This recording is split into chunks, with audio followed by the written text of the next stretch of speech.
Hey guys, welcome back to another episode of Channel Shadow Moses, and today on Should You Play, I bring to you guys Devil's Hunt.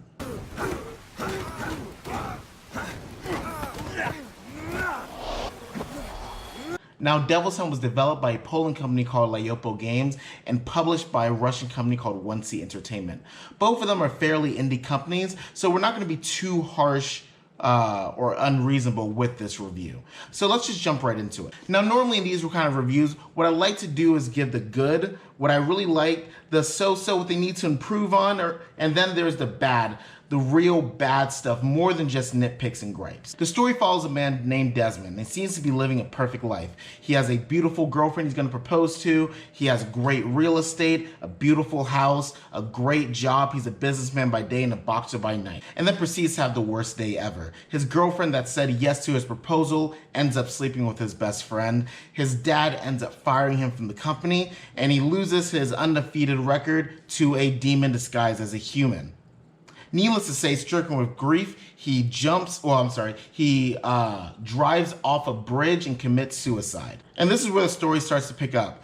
Desmond then wakes up on a deserted island, follows a hooded man across an unknown valley, and meets a man that claims to be Lucifer. You'll know me best as Lucifer. I created all that you've seen here, every beast, every tree.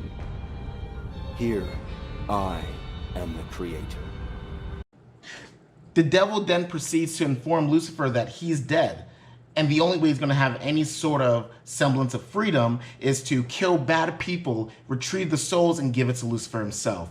The story proceeds to get a bit more elaborate, realizing that he's stuck between a holy war between him and angels. And to be honest, that's where the good ends. I love the concept of the story. I like the design of Lucifer. I love the concept that, unlike Devil May Cry, where you're just fighting a bunch of mindless demons and occasional humanoid people that have some sort of intelligence, I appreciate the bad guy being so suave, being who he is, being Lucifer. I thought it was very interesting. But unfortunately, that's where the good news ends. So let's talk about the combat. The combat is extremely repetitive. In fact, the beginning of the game, this was all I did. You have your counter and you have your attack. I kept mashing them, and as you see here, I automatically counter anyone and then keep attacking the same person.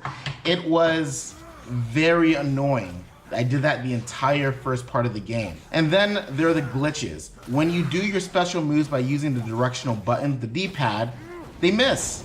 Half of them miss and don't do any damage, and you get punished for it, which begs the question, why should I do those moves? Which just makes the battle seem a bit, well, that much more repetitive.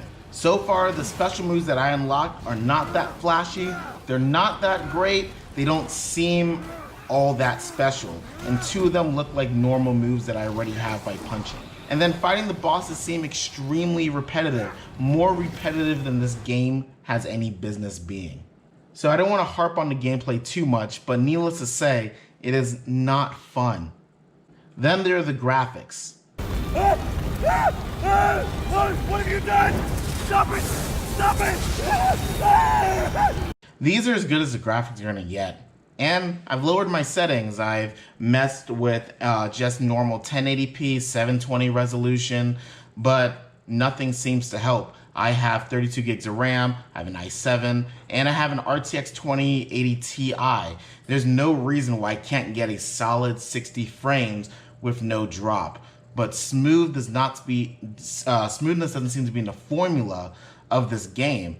And it's not just my rig, it seems to be a very common problem with everyone. But to be honest, stability problems are the least of the graphical issues with this game. The facial details, the facial structure is awful. I don't really feel like I'm watching a real story.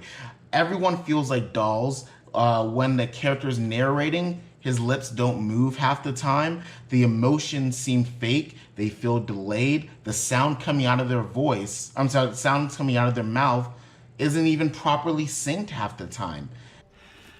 Kristen's gonna be so surprised. Just hope she says yes. fuck? What the fuck? What the fuck? Desmond? What? This game feels like no one played it before releasing it. And speaking of sound, like when we watch this scene right here, you're expecting a lot of yelling, a lot of groaning, sound effects, but this is all we get. You die.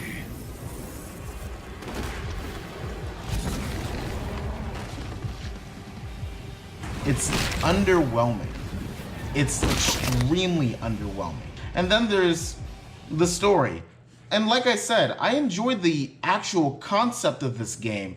You're dead, you go to hell, you meet Lucifer, you have to help him in his war. That's a pretty solid concept.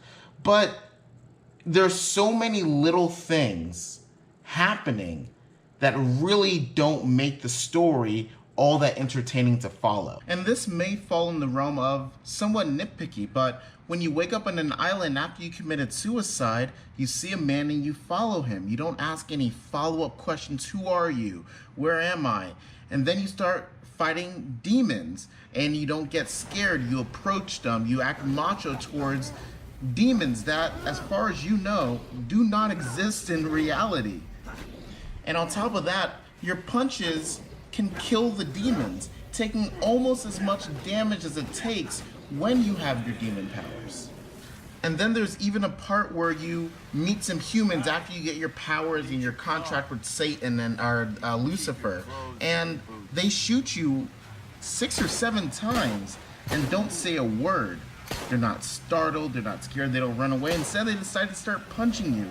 Things like that don't make any sense when it comes to story structure, even just little nuances. And the way I feel about the story is, I enjoy the story when I don't think about it. When I shut my mind off as much as possible, I can get some semblance of fun, but not for long. The cutscenes are so long. This kind of goes back to the graphics and development of the game, but you're constantly on rails, just walking and following the characters. They're not even talking. So when you're following the guy that you first meet in hell, you're just walking on a path. You can't run. You can't interact with anything, but you can just walk forward. Nothing happens, and then you're able to run again. That happens so often in this game. And here's a little well, at this point, I'm going to call it more than a nitpick.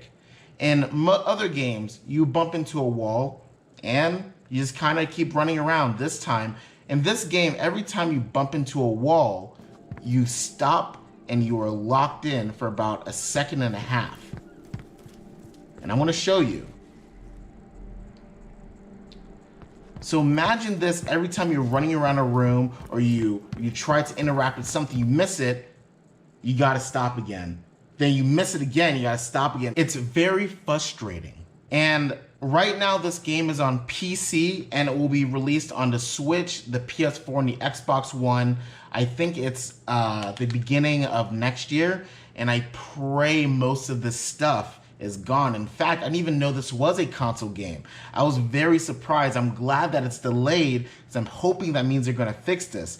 But they're asking for $35 for this game, and that is something I cannot recommend. I normally don't even give games scores, but right now, this game is like a 3 at best. Like I said, I don't like giving scores, but I mean, don't... I was at a loss for words. When it comes to, should you play Devil's Hunt? No. Do not play this game. Do not make the same mistake I did. I hope they fix this game. I really do. Because it feels like they were trying to be a mixture of Devil May Cry with the sassiness of Drake from Uncharted. And it fails at both massively. But, again, what do you guys think?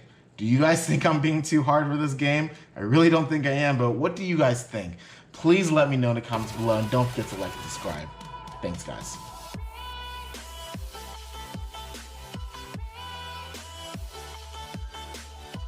fuck? What the fuck? What the fuck?